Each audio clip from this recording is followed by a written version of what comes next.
Hong Kong میں 5 September 1969 کو داخل ہوا. لو بارڈر کے ذریعے بائی ٹرین آیا. ہانگ کانگ جو اب آپ کو نظر آ رہا ہے ایسا نہیں تھا، بلکہ بہت ہی یوں آپ کہیں کہ یوں پتہ چلتا تھا جیسے بہت ہی پرانی صدیوں کا ہانگ کانگ ہے.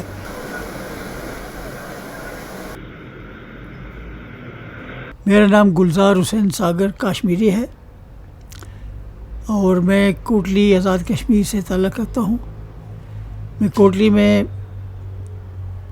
15 فروری 1941 کو پیدا ہوا. میرا سفر کوٹلی سے شروع ہوا. لاہور سے میں نے چینج کیا جہاز، تو وہ مجھے ڈھاکہ لے آیا. ڈھاکہ ویسٹ پاکستان ایسٹ پاکستان ہوتا تھا اس وقت. ڈھاکہ سے دوسرے دن فلائٹ تھی، وہ پھر کینٹن لے آئے PI کے ذریعے، اور کینٹن رات کو ہم کینٹن رہے. صبح دوسرے دن ہم بائی ٹرین کینٹن سے ہم ہانگ کانگ میں داخل ہوئے. یہ سفر اتنا آسان نہیں تھا، بڑی مشکل سے ہمیں پہلے تو ٹکٹ نکلنا مشکل ہوتا تھا، پھر یہ لمبا سفر کر کے داخل ہونا. اب تو آپ فلائٹ ایک پکڑے صبح پکڑے شام کو گھر ہوتے ہیں، لیکن اس وقت بڑا مشکل تھا ٹریول کر. جس طرح اب آپ ہانگ کانگ کو دیکھ رہے ہیں ایسا ہانگ کانگ نہیں تھا. اس وقت آمد و رفت کے ذرائع محدود تھے. بسیں ٹیکسیاں وغیرہ ایئر کنڈیشن نہیں تھی، اور ٹرین جو تھی وہ بھی خاص ٹرین نہیں، جس طرح اب ٹرین فاسٹ ٹرینیں چلتی ہیں ویسی نہیں تھی. اتنی ترقی نہیں ہوئی تھی، اتنی بڑی بڑی بلڈنگیں نہیں بنی تھیں، اور نہ ایسی ٹریولنگ جو ہے وہ بھی آسان نہیں تھی. ہانگ کانگ جزیرے کی طرف جانے کے لیے، سینٹر ہانگ کانگ جانے کے لیے MTR، اب تو MTR سے جا سکتے ہیں آپ. انڈر سی جو ہے ٹنل ہے اس سے جا سکتے ہیں، بس سے جا سکتے ہیں، ٹیکسی سے جا سکتے ہیں. لیکن اس وقت صرف ایک ہی راستہ تھا کہ اسٹار فیری سے یا جارڈن فیری سے یا چھنون فیری، کوئی بھی کسی بھی مقام سے فیری لے کر پھر آپ ہانگ کانگ جا سکتے ہیں. جب میں ہانگ کانگ میں آیا اس وقت رہائش کی موجودہ پوزیشن جو تھی وہ نہیں تھی. یہاں اب تو لوگوں کے پاس گھر ہیں، گورنمنٹ کے دیے ہوئے گھر ہیں، اپنے خریدے ہوئے گھر ہیں. اس وقت لوگ ڈیروں میں رہتے تھے، فلیٹ لے کر جوائنٹلی وہ کرائے پر لیتے تھے. اس میں 10 15 20 آدمی ایک ساتھ رہتے تھے، ایک ساتھ کھاتے پیتے تھے. ان کی رہائش بھی وہی تھی، رہنا بھی یہی تھا، اور سب کچھ رابطہ ان کا وہی ہوتا تھا. اور اس طرح مختلف ڈیرے بنے ہوئے تھے جو بڑے مشہور ڈیرے تھے. میں بھی ایک ڈیرے میں گیا تو میں نے ابتدا کی.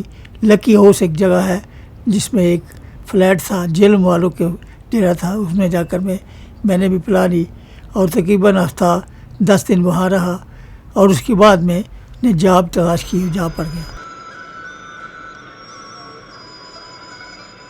ہانگ کانگ میں پاکستانی بہت کم فیملیاں بلاتے تھے. یہاں ایک تو ویزا ہونا مشکل تھا، دوسرا یہاں رہائش مشکل تھی. اس لیے لوگ کام رات کو کرتے تھے یا دن کو کرتے تھے.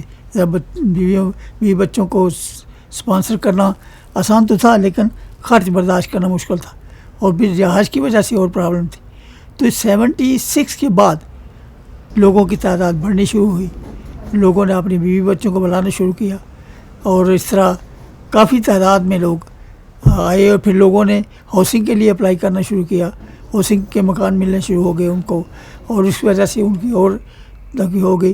انگریزوں کے دور میں یہ تھا کہ جو 3 سال مسلسل رہتا تھا اس کو پرماننٹ مل جاتا تھا، اور پرماننٹ ہونے کے بعد وہ نیچرلائزیشن کے ذریعے اپنی نیشنلٹی تبدیل کر کے BNO لے سکتا تھا.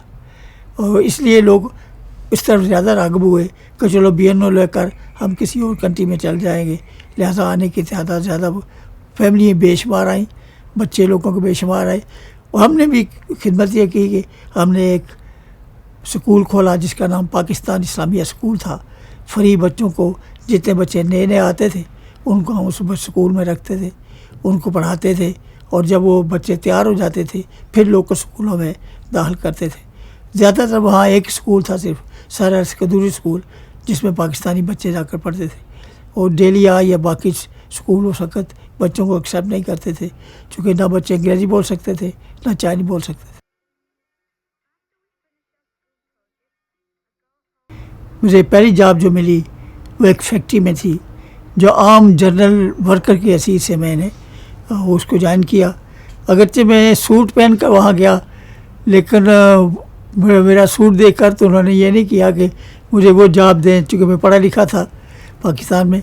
انہوں نے کہا یہ جنرل لیبر کی حیثیت سے جوائن کرنا چاہتے ہو تو یہ سوٹ وغیرہ اتارو اور آؤ یہاں آ کر ایک مزدور کی حیثیت سے ٹکریاں اٹھاؤ، یا جو کام مزدور کا ایک ہے گاڑی لوڈنگ انلوڈنگ کرنے کے لیے یا مشینوں پر کام کرنے کے لیے. میری طرح باقی جو پاکستانی یہاں رہتے تھے وہ بہت ملوں فیکٹریوں میں کام کرتے تھے. زیادہ ملوں میں تھے، ان کی زیادہ نائٹ شفٹ ہوتی تھی. نائٹ شفٹ پر چونکہ چائنیز نائٹ شفٹ میں کام نہیں کرتے تھے، اس لیے پاکستانی جو ہے زیادہ نائٹ شفٹ میں ہوتے تھے. بہت سی فیکٹریوں میں، بہت سی ملوں میں پاکستانی تھے، بہت سی فیکٹریوں میں پاکستانی تھے. وہاں سیکورٹی کی جاب بہت کم تھی، اور کوئی سیکورٹی کی جاب کرتا تھا، یا لوگ سیکورٹی کی جاب کے علاوہ چھوٹے موٹے کام جو تھے جس کو بزنس کہتے ہیں، بزنس انڈین بزنس مین تھے، یہ چائنی بزنس مین تھے، ان کے ساتھ آفس بوائے کی حیثیت سے جوائن کرتے تھے. لیکن زیادہ لوگ جو ہے وہ فیکٹریوں میں ملوں میں کام کرتے تھے. اور یہاں کے جو فیکٹریوں میں ملنے والے تھے وہ بہت پسند کرتے تھے، چونکہ یہ ہارڈ ورکر تھے، لوگ دیانتدار تھے اور کام بہت محنت سے کرتے تھے. اور یعنی کام نہ سیکھنے کے باوجود یہ کام بہترین طور پر کرتے تھے، اور اس پر سارے ہانگ کانگ میں بہت پسند کیا جاتا تھا. پاکستانی اس وقت طریقہ کار یہ تھا کہ کسی فیکٹری میں جائیں آپ، وہ آپ کو نہ صرف کام دیں گے بلکہ رہائش دیں گے، کھانے کے لیے جگہ دیں گے، اور آپ کو وہیں رہنا ہوگا، وہیں کام کرنا ہوگا. یہی سسٹم تھا ہانگ کانگ میں اس وقت. اور اس طرح جو لوگ فیکٹریوں میں لگے ان کی جو ڈومیٹریاں تھیں ان میں رہتے تھے، اس کے علاوہ لوگ اپنے ڈیروں میں رہتے تھے. میں تقریباً 7 سال میں نے فیکٹری میں کام کیا، ایک جنرل لیبر کی حیثیت سے جوائن کیا. اس کے بعد میں پھر ان کا سپروائزر بنا، نمبر 2 بنا، پھر لنگر انچارج بنا، پھر ڈومیٹری انچارج بنا، اور ڈومیٹری انچارج کے بعد ایز اے سپروائزر میں تقریباً 7 سال تک میں نے وہاں کام کیا. 7 سال تک میں کنٹینیو وہیں کرتا رہا. اسی دوران میرے چھوٹے بھائی جو جاپان میں ہوتے تھے، ڈاکٹر احمد کمال نام تھا ان کا، وہ جاپان سے آئے. انہوں نے ظاہر کیا کہ میں بزنس کرنا چاہتا ہوں. چاچے جارڈن روڈ پر ہم نے ایک دفتر لیا، اس میں بھی پارٹنر بنا، اور وہ 2 اور بھی پارٹنر بنے، اور اس طرح بزنس وہاں سے شروع کی. لیکن میرا زیادہ کام جو تھا وہ لوگوں کی مدد کرنا تھا.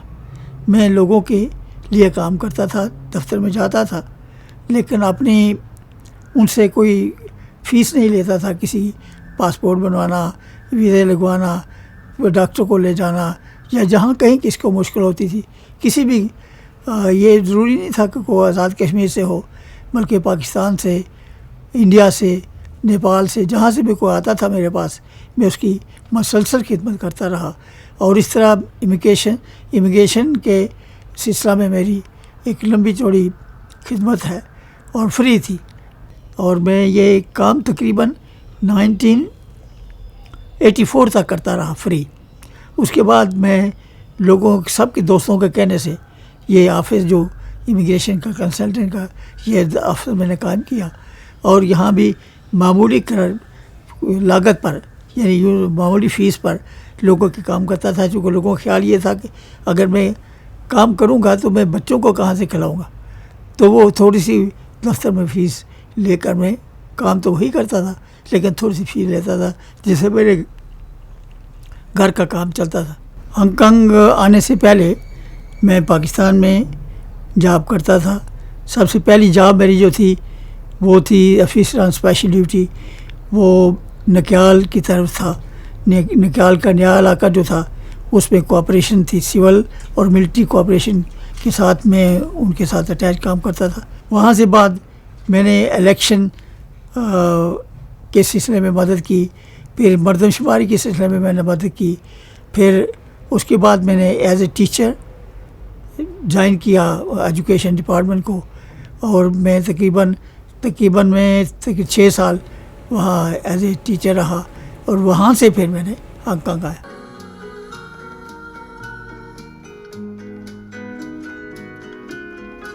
جہاں تک لوگوں کا تعلق تھا وہ جہاں جہاں کام کرتے تھے ایک دوسرے کے ساتھ اچھے تعلقات تھے، ایک دوسرے کی دعوتیں کرتے تھے، ایک دوسرے کے کام آتے تھے، اور اس طرح میں بھی خود میں خدمت کرتا رہا، اور میرے لیے خدمت کا ایک اعزاز تھا جس کے لیے گورنمنٹ نے مجھے بعد میں ایوارڈ بھی دیا، کمیونٹی سروس کا ایوارڈ بھی دیا۔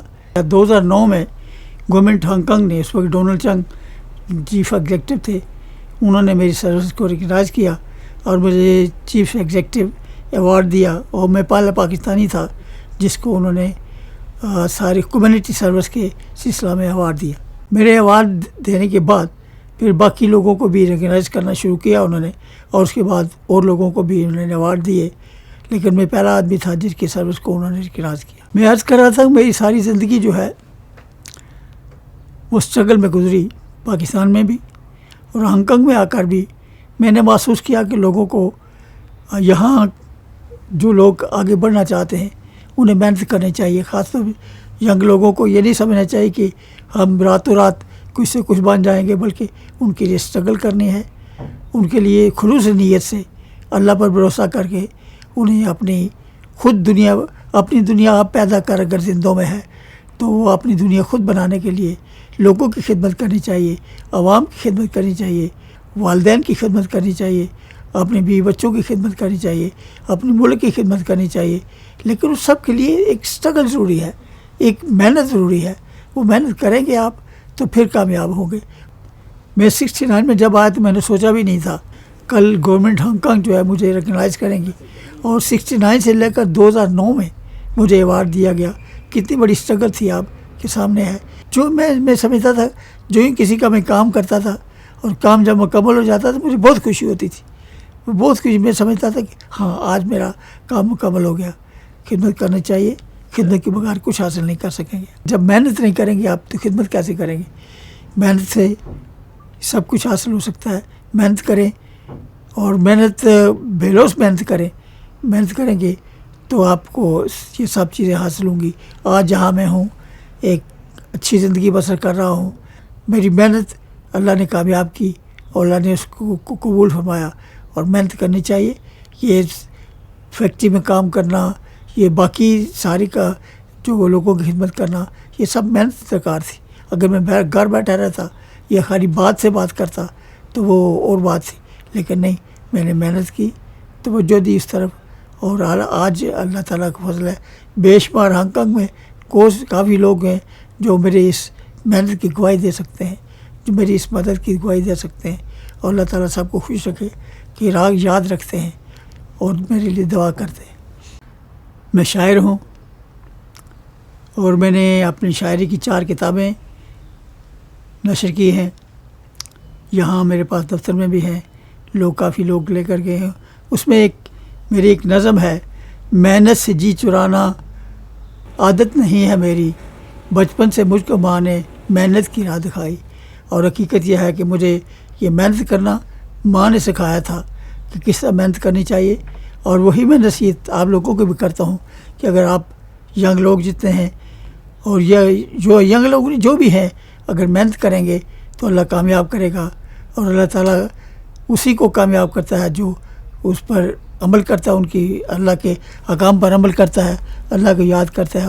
اور میں پھر اس پر زور دوں گا کہ جب جیسے بھی ہو سکے آپ زندگی ایک اچھے طریقے سے گزارنے کے لیے محنت کریں، اور اس محنت میں دین میں محنت کریں، دنیاوی جو آپ کے کام اس میں محنت کریں، اور انشاءاللہ اللہ کامیاب کرے گا۔